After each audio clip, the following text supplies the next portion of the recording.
জীবনে দেখবেন জামাইদের যদি ধৈর্য না থাকে তার বউরও কখনো মেকআপ করতে পারে না। আর যদি জামাই অস্থির হয় তাইলে তার বউর জীবনে আর কোনো শান্তি থাকে না। যাই হোক, এই যে মেকআপ আইটেমগুলো কিনছি, এই যে মেকআপ দেওয়ার মতো ধৈর্য মানে আমার তো একটু কমই আছে, তার চেয়ে বেশি অস্থির হলো আমার জামাই। 1 মিনিট কিংবা 2 মিনিটের বেশি টাইম দেয় না কোথাও গেলে।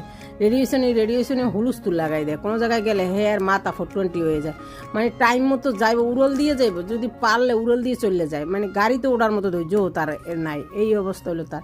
তো তার বউ কি মেকআপ করতে পারে? যতবারই মেকআপ আইটেম কিনি সবগুলো একবার দুইবার ব্যবহার করার পর শুকাইয়ে মুগাইয়ে যায়, নষ্ট হয়ে যায়।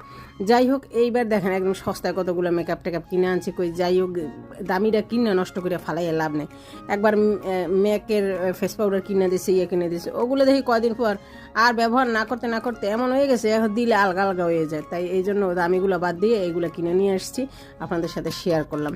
আর মানুষ যে কিভাবে এত ধৈর্য সহকারে এত কিছু দেয় আল্লাহ মাবুদি জানে, আর এত কিছু নাম মনে রাখে কেন, আর স্টেপ বাই স্টেপ দেয় কেমন। মেকআপ টিউটোরিয়াল দেখলে আমার তো নিজেরই মাথা চক্করায়। আর আমি হলো পোশাক, সুন্দর পোশাক পরতে পছন্দ করি, এইটাই আমার সবচেয়ে প্রিয় জিনিস। যাক।